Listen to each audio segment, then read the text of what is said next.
Hello and good morning. Good afternoon. Good evening. Wherever Yes. you are watching from. Greetings to you. Exactly. We hope you're having an amazing day, and if not, it is about to get better. Yes. Because we have Such an honor. such an honor to have Captain Ron Johnson here with us. All the way from Missouri. Yes. Missouri. And you wrote this incredible memoir.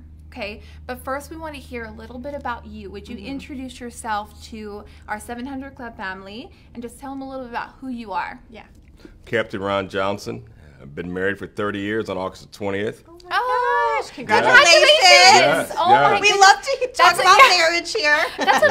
That's a big anniversary, 30 years. It is. That's amazing. Wow. So we've got a big celebration coming up Good. with a lot of friends. Good. So we're going to enjoy the day. Great. Awesome. Now, So do are you- are you born and raised in Missouri? Yes, I am. Okay. Awesome. So I've got 2 kids, a daughter Amanda and a son Bradley. Uh-huh. I've been a highway patrolman for 31 years in Missouri. It's and proud incredible. of that. Yes, as you should be. Yeah, Yes. absolutely. So you are here to talk about this memoir that you wrote, this powerful memoir, 13 Days in Ferguson, because you were right there in the middle. Can you talk to us a little bit about your story? Yeah. You know, the protests in Ferguson were a tough time for our community Yeah. and a challenging time for our nation. But it was a time that brought faith to the forefront, Yeah. not only for me, but for our community and for our nation. Yeah. And so I decided to write the book and just talk about my faith, the faith of the law enforcement officers are out there, and the protesters are out there. And I think in the end it all came together, and that's how we got to a moment of peace. Wow, Yeah. that's amazing. And for those who might not be aware, we do have a very international audience. Can you kind of give a brief description of what happened on that day in 2014 where these riots went down in Ferguson, Missouri? Well, actually, today's the anniversary. Wow, okay. Yeah, 4 years. The event happened on August the 9th. A young man was encountered by a police officer. There was a shooting. The young man lost his life. But the young man actually laid on the pavement for 4.5 hours before his body was removed. And that, with the shooting that occurred in that community where there wasn't a great police relationship with the community, started the unrest. And so it just went on from days, and it started to build when emotions started to get high. And so, you know, we tried to, in the midst of that, build better relationships Yeah. and kind of talk through it. And for me, it was kind of walking that middle of the road Yeah. Yeah. to try to bring both sides together, because really I was on both sides.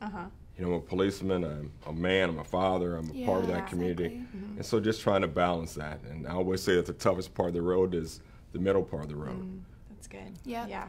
So tell us a little bit more about your part. Now Yeah. you kind of became a part of this. You kind of took off your police hat, if you will, and really how did that affect you? How was your faith? Did your faith play a part in that? It truly did, you know, because when the protest started, and I talk about walking the middle of the middle road is kind of a lonely part of the road. Yeah, absolutely. And so then I find myself alone, and I can remember getting home that first day after finding I was going to be in charge, Yeah. and getting on my knees and saying, God, I'm all by myself, but you're not. Yeah. And I think doing that prayer, I realized that I wasn't. Yeah. And just to put my faith in him, and a part of that faith and a part of that understanding was, you know what, just keep walking and keep sharing yourself. But don't share yourself as a policeman. Share yourself as that man, that father, That's right. that faith believer. And I Yeah. began to do that. Yeah. And people started to see me as they saw themselves. And I started to tell people, I am you. Yeah. I am a part of you. Right. So Now you were one of the police officers, or were you the only one to be like walking in the midst of those riots that day? Well, you know, initially I started and I had some of those officers that were with me walking behind me to make sure that I was safe. But as time went on, more officers began to walk Wow. with me. And then the following days, I put officers on the street and had them stand on the street Yeah. and stagger on the street and talk. And they began to talk. Initially, they got out there and their arms were folded. Wow. The protesters, their arms were folded. But a few days in, those arms came down. And those that were upset that I was hugging protesters, and those were people on both sides, law enforcement and protesters were upset that I was out there hugging. Yeah.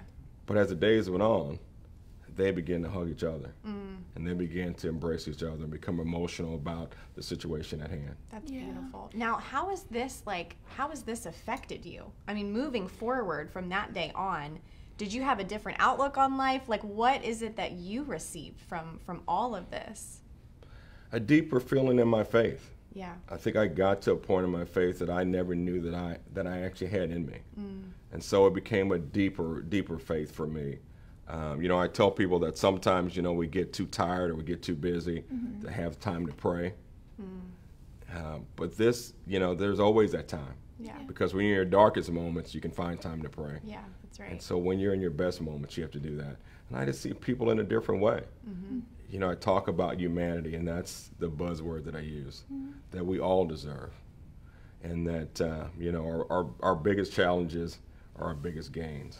And so it's actually made me a better man, and start seeing things in a different way, seeing people in a different way, but seeing myself in a different way. And understand that I need to share my weaknesses and share my faith.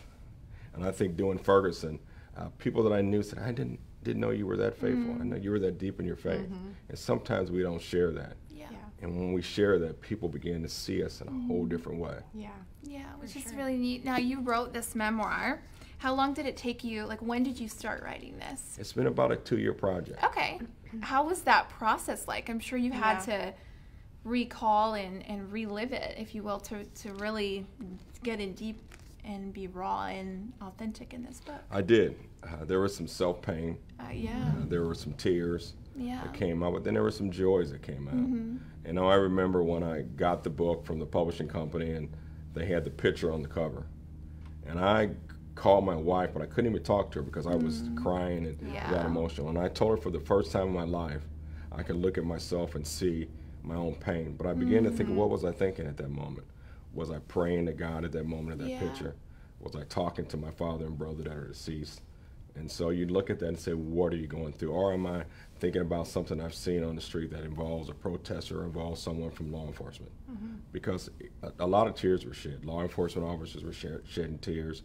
Protesters were shedding tears. Yeah. That's powerful. So what is the biggest takeaway you want our 700 Club family watching right now that are going to read this book, for those that are reading it, what do you want the biggest takeaway to be? That we have to embrace each other. You know, our differences are what make us great and make us better. And I always tell people that doing Ferguson, my experiences in life, those that I've met, the good and the bad and the indifferent, actually made me who I am. And sometimes we have to lead and do things not what the book says or what not the rules say, but what our heart says and what our moral compass says. That's right. Awesome. Such a powerful reminder that It God is. is with us in our deepest. Sometimes we're in the middle of chaos, and God shows up and can meet us right where we are at. Thank you so much for being here to talk about this book. Honor. 13 days in Ferguson. We have a comment below for you to get the book. We encourage you to get it. It's his memoir. It's powerful. Thank you so much, Captain Ron Johnson. Thank you very And much. you'll be on the 700 Club in just a couple minutes. And I am excited. This was the teaser. You think Yes. you're ready The now for the appetizer interview? before the main I'm ready. course. I'm ready. All right. You'll see him on the 700 Club in just a couple of minutes. We will post the link for you as we always do.